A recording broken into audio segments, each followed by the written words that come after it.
ਭਗਤ ਰਵਿਦਾਸ ਜੀ ਮਹਾਰਾਜ ਉਸ ਦੌਰ ਦੇ ਵਿੱਚ ਬਨਾਰਸ ਦੇ ਵਿੱਚ ਪੈਦਾ ਹੋਏ ਨੇ ਜਦ ਕਿ ਭਗਤੀ ਭਾਵ ਦੇ ਸੰਗੀਤ ਨਾਲ ਭਾਰਤ ਦਾ ਕੋਣਾ-ਕੋਣਾ ਸਰਸ਼ਾਰ ਹੋਇਆ ਸੀ। ਹਰ ਪਾਸੇ ਭਗਤੀ ਲਹਿਰ, ਹਰ ਪਾਸੇ ਭਗਤ ਭਾਵਨਾ ਵਿੱਚ ਡੁੱਬੇ ਹੋਏ ਮਹਾਂਪੁਰਸ਼ ਸਾਹਿਬ ਗੁਰੂ ਨਾਨਕ ਦੇਵ ਜੀ ਮਹਾਰਾਜ ਦਾ ਵਾਕ ਹੈ, ਵੈਸੇ ਤਾਂ ਹਰ ਜੁਗ ਜੁਗ ਭਗਤ ਉਪਾਇਆ, ਪੈਜ ਰੱਖਦਾ ਆਇਆ ਰਾਮ ਰਾਜੇ। ਹਰ ਯੁੱਗ ਦੇ ਵਿੱਚ ਹਰ ਸਮੇਂ ਵਿੱਚ ਭਗਤ ਹੁੰਦੇ ਰਹੇ ਨੇ, ਸੰਤ ਹੁੰਦੇ ਰਹੇ ਨੇ, ਲੇਕਿਨ ਭਾਰਤ ਦਾ ਮੱਧ ਕਾਲ ਭਗਤੀ ਕਾਲ ਮੰਨਿਆ ਗਿਆ, ਜਿਸ ਦੇ ਵਿੱਚ ਚੌਂ ਦਿਸ਼ਾ ਦੇ ਵਿੱਚ ਭਗਤ ਹੀ ਭਗਤ ਪੈਦਾ ਹੋਏ। ਉਸੇ ਭਗਤੀ ਕਾਲ ਦੇ ਵਿੱਚ ਸੂਫੀ ਫਕੀਰਾਂ ਨੇ ਵੀ ਆਪਣੇ ਅਮਰ ਸੰਗੀਤ ਦੇ ਰਾਹੀਂ ਇਸ ਦੇਸ਼ ਨੂੰ ਅਧਿਆਤਮਿਕ ਤੌਰ ਤੇ ਸਰਸਬਜ਼ ਕੀਤਾ ਔਰ ਮਾਨਸਿਕ ਤੌਰ ਤੇ ਉੱਚਾ ਕੀਤਾ, ਜੀਵਨ ਦੀ ਜਾਂਚ ਦੱਸੀ। ਰਵਿਦਾਸ ਜੀ ਮਹਾਰਾਜ ਉਹਨਾਂ ਹੀ ਸਿਰਮੌਰ ਭਗਤਾਂ ਵਿੱਚੋਂ ਇੱਕ ਮਹਾਨ ਭਗਤ ਨੇ। ਪੇਸ਼ੇ ਦੇ ਚਮਾਰ ਪਰ ਚਮੜੇ ਤੋਂ ਉੱਚੇ ਜੀਣ ਵਾਲੇ, ਪੇਸ਼ੇ ਤੋਂ ਮੋਚੀ ਚਮੜੇ ਦਾ ਕੰਮ ਕਰਨ ਵਾਲੇ, ਪਰ ਸਰੀਰ ਦੇ ਚਮੜੇ ਤੋਂ ਉੱਚੇ ਹੋ ਕੇ ਉਹਨਾਂ ਨੇ ਸਾਰੀ ਜ਼ਿੰਦਗੀ ਬਤੀਤ ਕੀਤੀ। ਸਰੀਰ ਦੇ ਤਲ ਦੇ ਉੱਤੇ ਜੋ ਜੀ ਰਿਹਾ ਹੈ, ਚਮੜੀ ਦੇ ਤਲ ਦੇ ਉੱਤੇ ਜੋ ਜੀ ਰਿਹਾ ਹੈ, ਇੰਦਰੀਆਂ ਦੇ ਤਲ ਦੇ ਉੱਤੇ ਜੋ ਜੀ ਰਿਹਾ ਹੈ, ਵਾਸਤਵਿਕ ਚਮਾਰ ਤੇ ਉਹੀ ਹੈ, ਕਿਉਂਕਿ ਉਹ ਵੇਖਦਾ ਹੈ ਚਮੜੇ ਨੂੰ ਹੀ ਸਵਾਰਨਾ ਜ਼ਿੰਦਗੀ ਦਾ ਮਨੋਰਥ ਹੈ, ਚਮੜੇ ਖਲੜੀ ਦਾ ਹੀ ਰਸ ਮਾਣਨਾ ਜੀਵਨ ਦਾ ਲਕਸ਼ ਹੈ। ਐਸੇ ਪੁਰਸ਼ਾਂ ਨੂੰ ਚਮਾਰ ਆਖਿਆ ਜਾ ਸਕਦਾ ਹੈ। ਚਮੜੇ ਦਾ ਕੰਮ ਕਰਦਿਆਂ ਹੋਇਆਂ ਸੁਰਤ ਚਮੜੇ ਤੋਂ ਉੱਚੀ ਰੱਖਣੀ, ਇਹ ਕੋਈ ਭਗਤ ਰਵਿਦਾਸ ਜੀ ਮਹਾਰਾਜ ਤੋਂ ਸਿੱਖੇ। ਉਹਨਾਂ ਦਾ ਕਾਲ ਐਸਾ ਸੀ ਕਿ ਚਾਰੋਂ ਪਾਸੇ ਰਵਿਦਾਸ ਨੇ ਆਪਣੀ ਭਗਤੀ ਸੰਗੀਤ ਨਾਲ ਪ੍ਰਭਾਵਿਤ ਕੀਤਾ। ਹੈਰਾਨਗੀ ਦੀ ਗੱਲ ਹੈ ਕਿ ਅਨਪੜ੍ਹ ਜਦ ਵਿਦਿਅਕ ਮੰਦਰਾਂ ਦੇ ਦਰਵਾਜ਼ੇ ਵੀ ਆਪ ਲਈ ਬੰਦ ਨੇ, ਧਾਰਮਿਕ ਮੰਦਰਾਂ ਦੇ ਦੁਆਰ ਤੇ ਬੰਦ ਹੀ ਸਨ, ਲੇਕਿਨ ਐਸੀ ਅਗੰਮੀ ਵਿਦਿਆ ਆਪ ਦੇ ਅੰਦਰੋਂ ਫੁੱਟੀ, ਐਸਾ ਅਗੰਮੀ ਸੰਗੀਤ ਆਪ ਦੀ ਚੇਤਨਾ ਦੇ ਚੋਂ ਪ੍ਰਫੁੱਲਤ ਹੋਇਆ। ਦਰਅਸਲ ਇਹ ਹਕੀਕਤ ਹੈ ਕਿ ਪ੍ਰਮਾਤਮਾ ਜਦ ਵੀ ਕਿਸੇ ਦੇ ਅੰਦਰੋਂ ਪ੍ਰਗਟ ਹੁੰਦਾ ਹੈ, ਬਸ ਉਹ ਗੀਤ ਰਾਹੀਂ, ਸੰਗੀਤ ਰਾਹੀਂ। ਸੰਗੀਤ ਔਰ ਗੀਤ ਪਰਮਾਤਮਾ ਦੇ ਬਹੁਤ ਨਿਕਟ ਹੈ, ਬਹੁਤ ਨਿਕਟ ਹੈ। ਸੰਗੀਤ ਇੱਕ ਕਲਾ ਹੈ, ਗੀਤ ਇੱਕ ਕਲਾ ਹੈ, ਤੇ ਪਰਮਾਤਮਾ ਸਵੈਮ ਵੀ ਇੱਕ ਕਲਾਕਾਰ ਹੈ। ਐਸਾ ਮਹਾਨ ਕਲਾਕਾਰ ਕਿ ਉਸ ਦੀ ਕਲਾ ਚਾਰੋਂ ਪਾਸੇ ਸਾਨੂੰ ਦੇਖਣ ਨੂੰ ਮਿਲਦੀ ਹੈ। ਇੱਕ ਨਿੱਕਾ ਜਿਹਾ ਬੀਜ ਧਰਤੀ ਦੇ ਵਿੱਚ ਬੋ ਕੇ ਜਦੋਂ ਅੰਕੁਰਿਤ ਹੁੰਦਾ ਹੈ, ਕੋਮਲ ਰੂਪ ਉਸਦਾ ਧਰਤੀ ਤੋਂ ਬਾਹਰ ਨਿਕਲਦਾ ਹੈ, ਸਹਿਜੇ ਸਹਿਜੇ ਵਿਕਸਿਤ ਹੁੰਦਾ ਹੈ, ਸ਼ਾਖਾਂ ਪੱਤੇ, ਫਿਰ ਉਸ ਦੇ ਚੋਂ ਜਦ ਫੁੱਲ ਖਿੜਦੇ ਨੇ, ਫਲ ਲੱਗਦੇ ਨੇ। ਇਹ ਇੱਕ ਐਸੀ ਮਹਾਨ ਕਲਾ ਹੈ ਕਿ ਉਸ ਅਦੁੱਤੀ ਕਲਾਕਾਰ ਨੂੰ ਦਾਦ ਦਿੱਤੇ ਬਿਨਾ ਰਹਿ ਨਹੀਂ ਸਕਦਾ ਮਨੁੱਖ ਅਧਿਆਤਮ ਵਾਸੀ। ਉਸ ਦੀ ਕਲਾ ਚਾਰੋਂ ਪਾਸੇ ਫੈਲੀ ਹੋਈ ਹੈ, ਸਾਗਰ ਦੇ ਚੋਂ ਭਾਪ ਉੱਠਦੀ ਹੈ, ਉਮੜ ਉਮੜ ਕੇ ਉਹ ਚਾਰੋਂ ਪਾਸੇ ਬਰਸਦੀ ਹੈ। ਇਹ ਇੱਕ ਮਹਾਨ ਕਲਾ ਹੈ। ਪਹਾੜਾਂ ਦੇ ਵਿੱਚ ਝਰਨਿਆਂ ਦੀ ਰਫਤਾਰ ਔਰ ਇਹ ਗੁੰਜਾਰ, ਚਾਰੋਂ ਪਾਸੇ ਦਾ ਇਹ ਵਾਤਾਵਰਣ ਦਰਅਸਲ ਉਸ ਮਹਾਨ ਕਲਾਕਾਰ ਦੀ ਕਲਾ ਦੀ ਹੀ ਪ੍ਰਦਰਸ਼ਨੀ ਹੈ। ਕਦੀ ਕਦੀ ਸੰਗੀਤਕਾਰ, ਚਿੱਤਰਕਾਰ, ਮੂਰਤੀਕਾਰ ਔਰ ਲੇਖਕ ਲੋਕ ਆਪਣੀ ਕਲਾ ਦੀ ਖਾਸ ਰੂਪ ਦੇ ਵਿੱਚ ਪ੍ਰਦਰਸ਼ਨੀ ਕਰਾਇਆ ਕਰਦੇ ਨੇ, ਪਰ ਉਸ ਮਹਾਨ ਕਲਾਕਾਰ ਦੀ ਪ੍ਰਦਰਸ਼ਨੀ ਕਲਾ ਦੀ ਹਰ ਵਕਤ ਹੋ ਰਹੀ ਹੈ, ਹਰ ਥਾਂ ਤੇ ਹੋ ਰਹੀ ਹੈ। ਜਿਸ ਪਾਸੇ ਵੀ ਨਿਗਾਹ ਮਾਰੀਏ ਕਲਾ ਹੀ ਕਲਾ ਹੈ, ਚਾਹੇ ਆਸਮਾਨ ਤੇ ਝਾਤ ਮਾਰੀਏ, ਚਾਹੇ ਸਾਗਰ ਤੇ ਨਿਗਾਹ ਮਾਰੀਏ, ਚਾਹੇ ਪਹਾੜਾਂ ਦੀਆਂ ਚੋਟੀਆਂ ਨੂੰ ਵੇਖੀਏ, ਤੇ ਚਾਹੇ ਧਰਤੀ ਤੇ ਨਿਗਾਹ ਮਾਰੀਏ, ਚਾਹੇ ਪਸ਼ੂਆਂ ਨੂੰ ਵੇਖੀਏ, ਪਕਸ਼ੀਆਂ ਨੂੰ ਵੇਖੀਏ, ਬਨਸਪਤੀ ਨੂੰ ਵੇਖੀਏ, ਹਰ ਥਾਂ ਤੇ ਉਸ ਦੀ ਕਲਾ ਉਜਾਗਰ ਹੋ ਰਹੀ ਹੈ, ਪ੍ਰਗਟ ਹੋ ਰਹੀ ਹੈ। ਔਰ ਉਹ ਐਸਾ ਕਲਾਕਾਰ ਹੈ कि हर कला दे च वो निपुण है, जिसनों गुरबाणी कहती है तू सर्व कला का ज्ञाता। तू हर तरह दे कला दा ज्ञानी है। तो प्रभु जद भी किसी दे अंदर प्रगट होंदा है, कला दे राही होंदा है। भगत रविदास जो पेशे दे चों चमार ने, जुतियां गंढना, नवीआं जुतियां बनाना, चमड़े नूं रंगना और मोए होए ढोरां दी खल लाणी, ये ते आप दा धंधा है।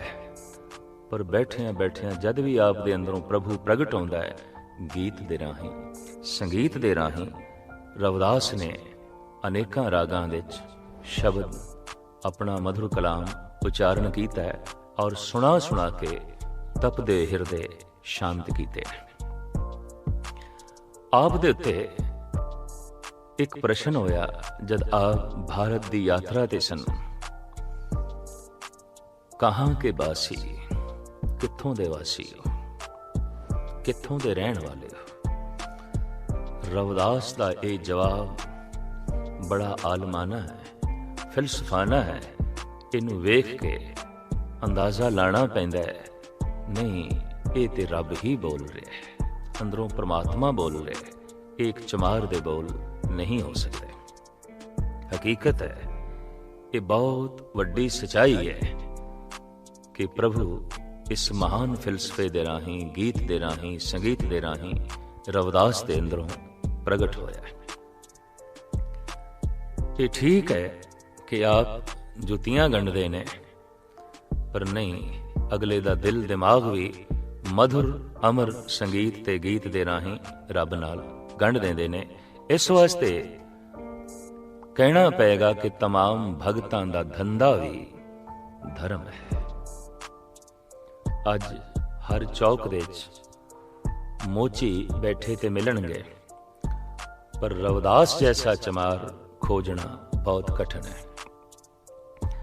हर शहर दे च ग्वाले और जुलाहे, मामार, कुमार, नाई, धोबी, कसाई, छींबे बैठे ने, पर नामदेव जैसा छींबा लभना बहुत औखी गल है, जो सिर्फ अगलियां दे कपड़े ही नहीं रंगदा, दिल दिमाग नूं भी रब्बी रंगण चाड़ देंदा है। सिर्फ कपड़े ही नहीं कबीर बुणदा, ताना पेटा ही एक नहीं करदा, वो जीव ते आत्मा नूं भी एक करन दा उपदेश ते संदेश देंदा रहिंदा है। इन्हां भगतां दे दरअसल धंधे भी धर्म ने। इन्हां दी कृत दे चों भी कीर्ति दी खुशबू आ रही है, जदकि आम बंदियां दा धर्म भी खिमा करनी अंदर धंधे दी बदबू रखता है, दुर्गंध रखता है। तो भगत रविदास दे अंदरों प्रभु प्रगट होया है फिलसफे दे राही, गीत दे राही, संगीत दे राही। जद आप ते प्रश्न होया कित्थों दे वासी हो, तां आप कहंदे ने बेगमपुरा शहर को नाम, मेरे शहर दा नां है बेगमपुरा, मैं उत्थों दा वासी हां। बेगमपुरा ये कित्थे है? नक्शे च देखांगे ते किधरे नहीं मिलेगा। किसी मुल्क दे एक कस्बे शहर दा नाम नहीं है, प्रांत दा नाम नहीं है। धरती दे उत्ते ते जिथे भी चले जाइए गम मौजूद है, दुख मौजूद है। ऐसा कोई व्यक्ति नहीं जिहड़ा गमगीन ना होवे, ऐसा कोई परिवार नहीं जिथे दुख ना हो, ऐसा कोई कस्बा ते शहर नहीं जिथे विपतावां ते कलेश ना होन। कोई ऐसा धरती ते मुल्क नहीं है जिथे गम ना होवे। पर रविदास कहंदे ने मैं ते उत्थों दा वासी जिथे गम है ही नहीं।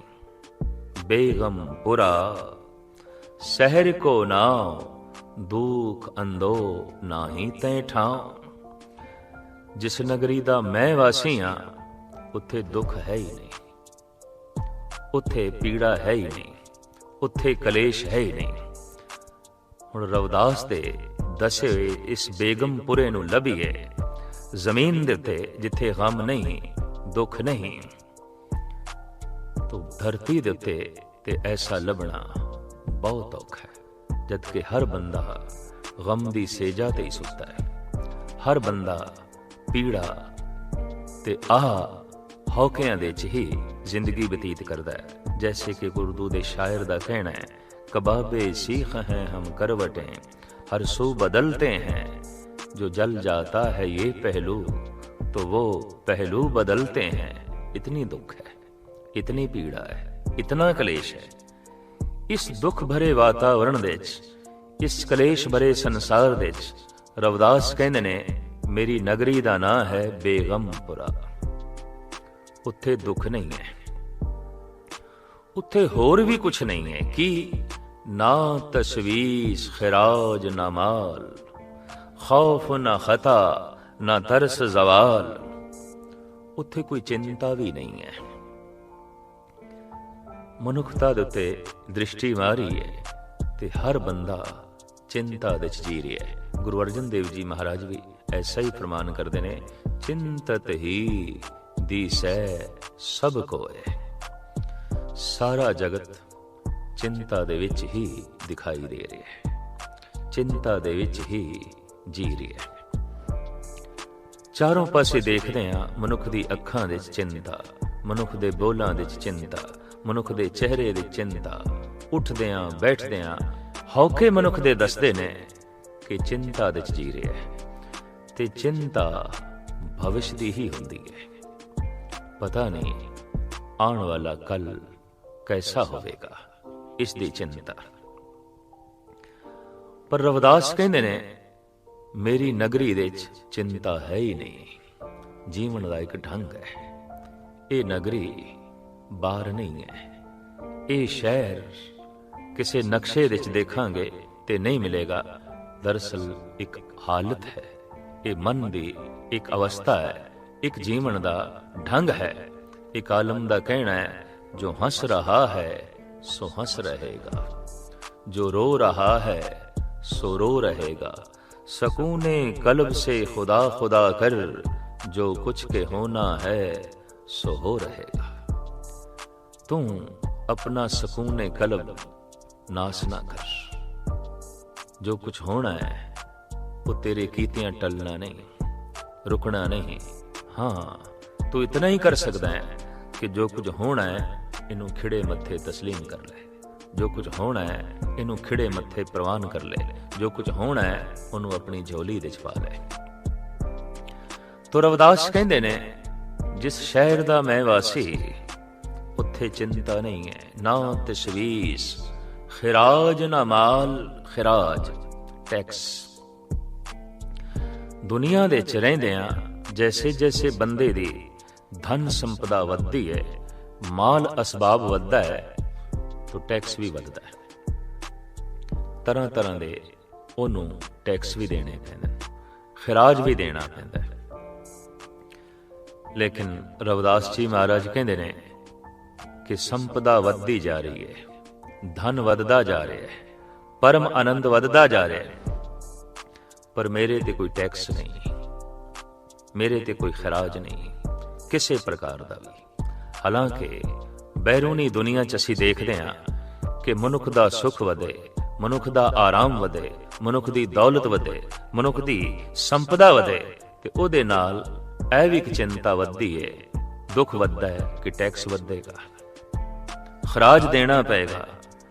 पर रविदास जी महाराज कहते ना तशवीश खराज ना माल। जो माल मेरे कोल है उस ते मैनू खराज नहीं देना पैंदा, टैक्स नहीं देना पैंदा। सवाल इत्थे पैदा होंदा है, माल की है? माल ऐसा है, दुनियावी दौलत नाल उसनू खरीदना बहुत ही कठिन है, अत्यंत कठिन है। सोने दियां मोहरां दे के निश्चिंतता खरीदनी बड़ी औखी गल है। सोने दियां मोहरां दे के दया, शील, संजम बाजार दे चों नहीं मिलेगा। संतोख ते सबर ये किसी दुकान तो नहीं मिलेगा, किसी बाजार दे च नहीं मिलेगा। ये ऐसे गुण ने, ऐसा माल असबाब है जो दुनिया दे बाजार दे च नहीं मिलेगा। स्वयं भगत कबीर ने इसनू इस ढंग नाल बयान किया है कि राम पदार्थ पाए के कबीरा गांठ न खोल। ਇਹ ਜਿਹੜਾ ਪਦਾਰਥ, ਇਹ ਜਿਹੜਾ ਮਾਲ ਤੂੰ ਪ੍ਰਾਪਤ ਕੀਤਾ ਹੈ, ਐ ਕਬੀਰ, ਇਸ ਪਦਾਰਥ ਦੀ ਗਠੜੀ ਕਿਧਰੇ ਖੋਲੀ ਨਾ। ਇਸ ਮਾਲ ਅਸਬਾਬ ਦੀ ਗਠੜੀ ਕਿਧਰੇ ਖੋਲੀ ਨਾ। ਕਿਉਂ? ਕਿ ਐਸਾ ਬੈਰੂਨੀ ਦੁਨੀਆ ਵਿੱਚ ਕੋਈ ਬਾਜ਼ਾਰ ਹੀ ਨਹੀਂ ਹੈ। ਰਾਮ ਪਦਾਰਥ ਪਾਏ ਕੇ ਕਬੀਰਾ ਗਾਂਠ ਨਾ ਖੋਲ। नहीं पटन नहीं पारखो नहीं गाहक नहीं मोल। कोई पटन नहीं है, कोई बाजार नहीं है, कोई ऐसा स्थान नहीं है जिथे बैठ के इस पदार्थ नूं वेचिया जा सके। भगत कबीर कहंदे ने, जे मबा दा इस अमर पदार्थ नूं, इस दैवी गुणां दी गठड़ी नूं मैं दुनिया दे बाजार विच खोल भी लवां, जैसे कोई हीरिਆਂ ਨੂੰ ਵੇਚੇ ਉੱਥੇ ਜਿਹੜਾ ਕੋਲਿਆਂ ਦਾ ਬਾਜ਼ਾਰ ਹੋਵੇ। ਕੋਈ ਸੋਨਾ ਵੇਚਣ ਉੱਥੇ ਚਲਾ ਜਾਏ ਜਿਸ ਬਾਜ਼ਾਰ ਵਿੱਚ ਲੋਹਾ ਵਿਕਦਾ ਹੈ। ਕੋਈ ਹੀਰੇ, ਲਾਲ ਪੰਨੇ, ਜਵਾਹਰਾਤ ਉਸ ਥਾਂ ਤੇ ਵੇਚਣ ਚਲਾ ਜਾਏ ਜਿੱਥੇ ਇੱਟਾਂ ਵਿਕਦੀਆਂ ਨੇ, ਲੱਕੜਾਂ ਵਿਕਦੀਆਂ ਨੇ।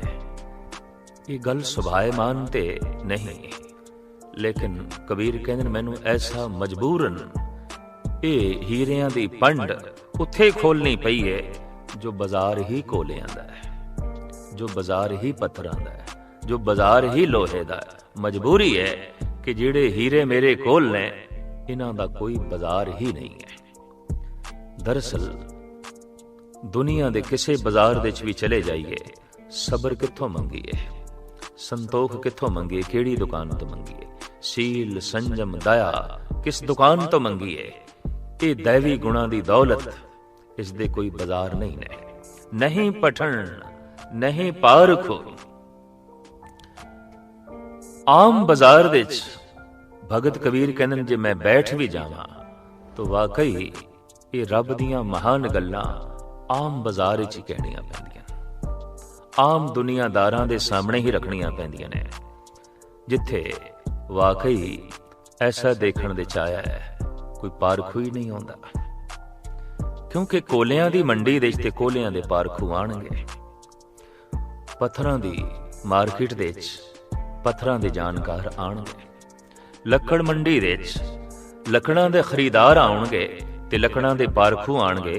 ये किहड़ी लक्कड़ है, चंगी है, माड़ी है, इमारती है, जलाऊ है। लकड़ां दे ही खरीदार आउणगे लक्कड़ मंडी दे ते लोहा मंडी दे लोहे दे ही खरीदार आउणगे। भगत कबीर कहंदे ने इन्हां मंडियां च मैं बैठ गया हीरियां दा व्यापार करन लई। हीरियां दी पंड खोल के मैं उत्थे बैठ गया। अक्सर भगत लोगां ने प्रभु दे गीत उन्हां लोकां नूं सुणाए ने जो प्रभु दे गीत ना सुनना चाहते सन ते ना ही उन्हां दी सूझ ते समझ सी। यही कारण है कि भगत जो कहते रहे संसार दा उन्हां बोलां नाल तालमेल नहीं बैठता रहा, संसार विरोधता करता रहा। तो भगत जी कहते ने कोई पारखू ही नहीं है। मैं बैठा, लोकी कोले खरीदते पे ने, इट्टां खरीदते पे ने, पत्थर खरीद रहे ने, लोहा खरीद रहे ने, लकड़ा खरीद रहे ने, ते मैं पोटली खोल के बैठा हाँ, मेरी तरफ कोई आउंदा ही नहीं, कोई खरीदार ही नहीं, कोई पारखू नहीं। नहीं पटन नहीं पारखू नहीं गाहक, फिर कोई खरीदार ही नहीं, गाहक ही नहीं है। जो चीज मेरे कोल है इसका कोई खरीदार ही नहीं है। देखण दे चाया है एक राजनीतिक दे पिछे जितनी भीड़ चल पैंदी है, एक धनवान दे आले जितनी दुनिया मंडलाउंदी है, अध्यात्म दर्शी दी जीवदियां जी करीबन करीबन संसार ने विरोधता ही कीती है। उहदे बोलां नाल, उहदी जिंदगी नाल जगत सहमत नहीं होया। तो श्री कबीर कहते हैं कोई ग्राहक ही नहीं है। ते जे मबा दा इस बहुती भीड़ दे जो कोलियां दे ग्राहक ने, लोहे दे ग्राहक ने, किधरे एक कद इस हीरे दा ग्राहक आ भी जाए, पारखू आ भी जाए, तां नहीं मोल ओ मुल देण नूं तैयार नहीं। ओ मुल नहीं उतारदा, समझते है ये हीरा है, परखते है उसनूं, और वो खरीदार भी है, लेकिन मुल नहीं देना चाहता। इत्थे सवाल पैदा होंदा है, मुल की है? कंचन स्यों पाइए नहीं तोल, मन दे राम लिया है मोल। मन ही उसदा मुल है। अपना मन भेंट करिए ते राम नाम दा हीरा प्राप्त करिए, पर ਇਹ ਮੁੱਲ ਦੇਣ ਨੂੰ ਕੋਈ ਤਿਆਰ ਹੀ ਨਹੀਂ। ਇਸ ਵਾਸਤੇ ਖਰੀਦਾਰ ਹੁੰਦਿਆਂ ਹੋਇਆਂ ਵੀ, ਪਾਰਖੂ ਹੁੰਦਿਆਂ ਹੋਇਆਂ ਵੀ, ਸੂਝ ਸਮਝ ਰੱਖਦਿਆਂ ਹੋਇਆਂ ਵੀ ਕਈ ਮਨੁੱਖ ਇਸ ਮਹਾਨ ਹੀਰਿਆਂ ਤੋਂ ਵਾਂਝੇ ਰਹਿ ਜਾਂਦੇ ਨੇ, ਕਿਉਂਕਿ ਮੁੱਲ ਨਹੀਂ ਉਤਾਰਦੇ, ਮੁੱਲ ਜੋ ਹੈ ਨਹੀਂ ਦੇਣਾ ਚਾਹੁੰਦੇ। ਤਾਂ ਆਮ ਇਹਨਾਂ ਬ੍ਰਹਮ ਗਿਆਨੀਆਂ ਨੂੰ, ਭਗਤ ਲੋਕਾਂ ਨੂੰ ਇਹ ਆਪਣੇ ਬੋਲ ਐਨ ਸੰਸਾਰੀ ਮਨੁੱਖਾਂ ਦੇ ਸਾਹਮਣੇ ਰੱਖਣੇ ਪਏ। श्री रविदास जी महाराज कहते ना तशवीश खिराज ना माल, माल मेरा वधदा जा रहा है, धन पदार्थ मेरा वधदा जा रहा है, पर इस ते मैनू कोई खराज नहीं देना पैंदा, इस ते मैनू कोई टैक्स नहीं देना पैंदा। खौफ ना खता ना तरस जवाल। फिर जिस शहर दे च मैं रहना उत्थे किसी प्रकार का कोई खौफ नहीं, डर नहीं। ਅੱਜ ਤੇ ਅਸੀਂ ਦੇਖਦੇ ਹਾਂ ਕਿ ਜੰਗਲਾਂ ਦੇ ਵਿੱਚ ਖੌਫ ਖਤਮ ਹੁੰਦਾ ਜਾ ਰਿਹਾ ਹੈ, ਸ਼ਹਿਰਾਂ ਦੇ ਵਿੱਚ ਖੌਫ ਵੱਧਦਾ ਜਾ ਰਿਹਾ ਹੈ। ਜੰਗਲਾਂ ਦੇ ਵਿੱਚ ਜੰਗਲੀ ਜਾਨਵਰ ਘਟਦੇ ਜਾ ਰਹੇ ਨੇ, ਸ਼ਹਿਰਾਂ ਦੇ ਵਿੱਚ ਜੰਗਲੀ ਜਾਨਵਰ ਵੱਧਦੇ ਜਾ ਰਹੇ ਨੇ। ਚਾਰ ਪੈਰਾਂ ਵਾਲੇ ਚੌਪਾਏ ਜਾਨਵਰ ਜੰਗਲਾਂ ਦੇ ਵਿੱਚ ਘਟਦੇ ਜਾ ਰਹੇ ਨੇ, ਦੋ ਪੈਰਾਂ ਵਾਲੇ ਜਾਨਵਰ ਵੱਧਦੇ ਜਾ ਰਹੇ ਨੇ। ਤੇ ਅਜੋਕੇ ਯੁੱਗ ਦੇ ਵਿੱਚ ਚਾਰ ਪੈਰਾਂ ਵਾਲੇ ਜਾਨਵਰਾਂ ਦਾ ਇਤਨਾ ਖਤਰਾ ਨਹੀਂ ਰਿਹਾ, ਦੋ ਪੈਰਾਂ ਵਾਲੇ ਜਾਨਵਰ ਦਾ ਖਤਰਾ ਵੱਧ ਗਿਆ। ਪ੍ਰਾਚੀਨ ਸਮੇਂ ਦੇ ਵਿੱਚ ਚੌਪਾਇਆਂ ਦਾ ਖਤਰਾ ਸੀ, ਔਰ ਉਹਨਾਂ ਤੋਂ ਬਚਾਓ ਦੇ ਹੀ ਸਾਰੇ ਉਪਰਾਲੇ ਕਰਨੇ ਪੈਂਦੇ ਸਨ, ਸਾਧਨ ਜੁਟਾਣੇ ਪੈਂਦੇ ਸਨ। ਸਾਰੀ ਸਾਰੀ ਰਾਤ ਅੱਗ ਬਾਲ ਕੇ ਰੱਖਣੀ ਪੈਂਦੀ ਸੀ, ਕੋਈ ਸ਼ੇਰ ਨਾ ਆ ਜਾਏ, ਕੋਈ ਚੀਤਾ ਹਮਲਾ ਆਵਰ ਨਾ ਹੋ ਜਾਏ, ਜਾਂ ਫਿਰ ਸੱਪਾਂ ਤੋਂ ਬਚਣ ਦੇ ਉਪਰਾਲੇ ਕਰਨੇ ਪੈਂਦੇ ਸਨ, ਹਾਥੀਆਂ ਤੋਂ ਬਚਣ ਦੇ ਉਪਰਾਲੇ ਕਰਨੇ ਪੈਂਦੇ ਸਨ। ਅੱਜ ਤੇ ਸਾਰੇ ਉਪਰਾਲੇ ਵਸੀਲੇ ਨੇ ਇਸ ਦੋ ਪੈਰਾਂ ਵਾਲੇ ਜਾਨਵਰ ਤੋਂ ਕਿਸ ਢੰਗ ਨਾਲ ਆਪਣੇ ਆਪ ਨੂੰ ਬਚਾਈਏ ਤੇ ਆਪਣੇ ਆਪ ਨੂੰ ਸੁਰੱਖਿਅਤ ਕਰੀਏ। ਸ਼੍ਰੀ ਰਵਿਦਾਸ ਜੀ ਮਹਾਰਾਜ ਕਹਿੰਦੇ ਨੇ, ਜਿਸ ਸ਼ਹਿਰ ਦਾ ਮੈਂ ਵਾਸੀ, ਉਸ ਸ਼ਹਿਰ ਦੇ ਵਿੱਚ ਖੌਫ ਨਹੀਂ ਹੈ, ਡਰ ਨਹੀਂ ਹੈ, ਨਾ ਕੋਈ ਡਰਾਂਦਾ ਹੈ, ਨਾ ਕੋਈ ਡਰਦਾ ਹੈ। दरअसल यही ब्रह्म ज्ञानी के लक्षण ने। गुरु तेग बहादुर साहब जी महाराज फरमान करते ने, भय काहू को देत न भय मानत आन, कहो नानक सुन रे मना, ज्ञानी ताहे बखान। डराना दुष्टपना है, डरना कायरता है, बुजदिली है। बुजदिल भी परमात्मा तो दूर है, पर जालिम भी परमात्मा तो दूर है। बहुत वड्डा भयानक मानसिक रोग है डरना ते डराना। इस तो भगत उच्चा जीवदा है। तो भगत रविदास जी महाराज कहते ने, जिस शहर दा मैं वासी, उत्थे खौफ नहीं है, खता उत्थे धोखे भी नहीं है, उत्थे छल नहीं है, उत्थे कपट नहीं है। जिस दुनिया दा मैं वासी हाँ, जिस शहर दा मैं वासी हाँ, उत्थे धोखा नहीं है। धोखा देना, धोखा खाना, इन्हां दोहां तो उच्ची जिंदगी है, इन्हां दोहां तो उच्चा जीवन है। ते जवाल कहंदे ने ढेंदी कला नूं, पछती नूं। उन ते आलमां दा कहना है, हर कमाले रा जवाल। कोई ऐसा कमाल नहीं जो जवाल दी तरफ नहीं जाता, कोई ऐसा चढ़ना नहीं जो ढेंदी कला दी तरफ नहीं जाता। ऊचंग नीचंग नाना सोमूचंग। साहिब श्री गुरु अर्जन देव जी महाराज का कहना, ऊंचा चढ़े सो जाए भयाला। जो ऊपर जा रहा है आखिर थल्ले आएगा, जो ऊंचा उठ रहा है आखिर थल्ले आएगा। ਬੱਚਾ ਵਧ ਰਿਹਾ ਹੈ, ਤਾਕਤ ਵਧ ਰਹੀ ਹੈ, ਸੁੰਦਰਤਾ ਵਧ ਰਹੀ ਹੈ, ਸ਼ਕਤੀ ਵਧ ਰਹੀ ਹੈ।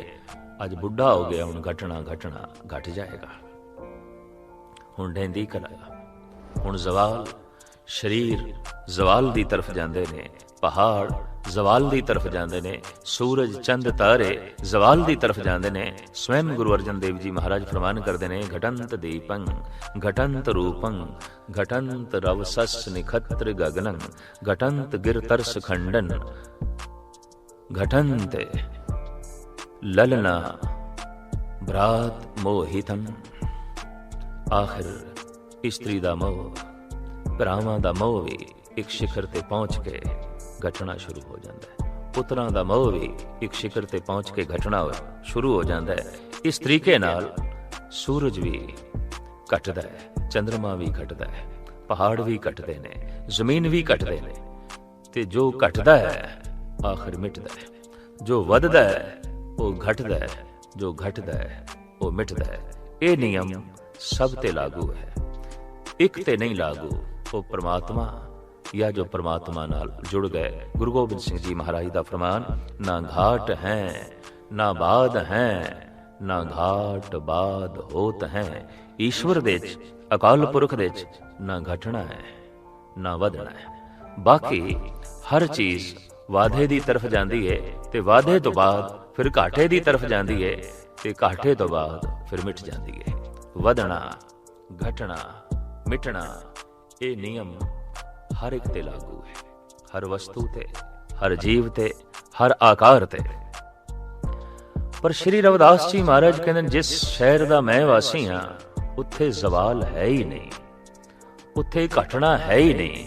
ਤੇ ਜਦ ਘਟਣਾ ਹੀ ਨਹੀਂ ਤਾਂ ਫਿਰ ਮਿਟਣਾ ਵੀ ਨਹੀਂ ਹੈ। ਅਮਿਟ ਦੁਨੀਆ ਦੀ ਪ੍ਰਾਪਤੀ ਹੋ ਜਾਂਦੀ ਹੈ। ਅਮਿਟ ਸੰਸਾਰ, ਅਮਿਟ ਆਨੰਦ, ਅਮਿਟ ਸੁਖ, ਜੋ ਨੇਸ ਤੋਂ ਨਾਬੂਦ ਹੋ ਹੀ ਨਹੀਂ ਸਕਦਾ। ਨਾ ਤਸਵੀਸ ਖਰਾਜ ਨਾ ਮਾਲ, ਖੌਫ ਨਾ ਖਤਾ ਨਾ ਤਰਸ ਜ਼ਵਾਲ। ਅਬ ਮੈਂ ਖੂਬ ਵਤਨ ਗਹਿ ਪਾਈ, ਊਆ ਖੈਰ ਸਦਾ ਮੇਰੇ ਭਾਈ। ਉਸ ਸ਼ਹਿਰ ਦੇ ਚ ਸਦੀਵੀ ਖੈਰ ਬਣਿਆ ਹੋਇਆ ਹੈ, ਸਦਾ ਹੀ ਖੈਰ, ਸਦਾ ਹੀ ਚੜ੍ਹਦੀਆਂ ਕਲਾ, ਕਦੀ ਮਾੜੀ ਖਬਰ ਨਹੀਂ ਆਉਂਦੀ। ਜ਼ਮੀਨ ਦੇ ਉੱਤੇ ਕੋਈ ਐਸਾ ਮੁਲਕ ਨਹੀਂ ਜਿੱਥੇ ਰੋਜ਼ ਕੋਈ ਨਾ ਕੋਈ ਮਾੜੀ ਖਬਰ ਨਾ ਆਵੇ। ਕੋਈ ਐਸਾ ਸ਼ਹਿਰ ਨਹੀਂ, ਕੋਈ ਐਸਾ ਪ੍ਰਾਂਤ ਨਹੀਂ ਜਿੱਥੇ ਮਾੜੀਆਂ ਖਬਰਾਂ ਅਖਬਾਰਾਂ ਦੇ ਵਿੱਚ ਪੜ੍ਹਨ ਨੂੰ ਨਾ ਮਿਲਣ। ਪਰ ਸ਼੍ਰੀ ਰਵਿਦਾਸ ਜੀ ਮਹਾਰਾਜ ਕਹਿੰਦੇ, ਜਿਸ ਸ਼ਹਿਰ ਦਾ ਮੈਂ ਵਾਸੀ ਹਾਂ ਉੱਥੇ ਸਦੀਵੀ ਖੈਰ ਹੈ, ਕਦੀ ਕੋਈ ਮਾੜੀ ਖਬਰ ਉਸ ਸ਼ਹਿਰ ਦੀ ਹੈ ਹੀ ਨਹੀਂ। ਨਾ ਤਸਵੀਸ ਖਰਾਜ ਨਾ ਮਾਲ, ਖੌਫ ਨਾ ਖਤਾ ਨਾ ਤਰਸ ਜ਼ਵਾਲ। ਅਬ ਮੈਂ ਖੂਬ ਵਤਨ ਗਹਿ ਪਾਈ, ਊਆ ਖੈਰ ਸਦਾ ਮੇਰੇ ਭਾਈ। ਇਹ ਮੇਰੇ ਭਰਾ, ਉੱਥੇ ਸਦੀਵੀ ਖੈਰ ਹੈ, ਉੱਥੇ ਸਦੀਵੀ ਆਨੰਦ ਹੈ। ਮੈਂ ਉਸ ਸ਼ਹਿਰ ਦਾ ਵਾਸੀ, ਮੈਂ ਉਸ ਨਗਰੀ ਦਾ ਵਾਸੀ, ਔਰ ਉਸ ਨਗਰੀ ਦੇ ਵਾਸੀ ਹੀ ਸਾਰੇ ਲੋਕ ਤੁਸੀਂ ਬਣੋ। ਹਕੀਕਤ ਹੈ, ਬੈਰੂਨੀ ਦੁਨੀਆ ਵਿੱਚ ਜਿਸ ਮੁਲਕ ਦੇ ਸੁੱਖ ਜ਼ਿਆਦਾ ਹੋਵੇ ਉਹ ਮੁਲਕ ਬਾਕੀ ਲੋਕਾਂ ਲਈ ਆਪਣੇ ਮੁਲਕ ਦੇ ਦਰਵਾਜ਼ੇ ਬੰਦ ਕਰ ਦਿੰਦੇ ਨੇ। ਦੁਖੀ ਲਈ, ਕਮਜ਼ੋਰ ਲਈ, ਗਰੀਬਾਂ ਲਈ ਆਪਣੇ ਮੁਲਕ ਦੇ ਦੁਆਰ ਬੰਦ ਕਰ ਦਿੰਦੇ ਨੇ। ਐਸਾ ਅਸੀਂ ਧਰਤੀ ਤੇ ਦੇਖਦੇ ਹਾਂ।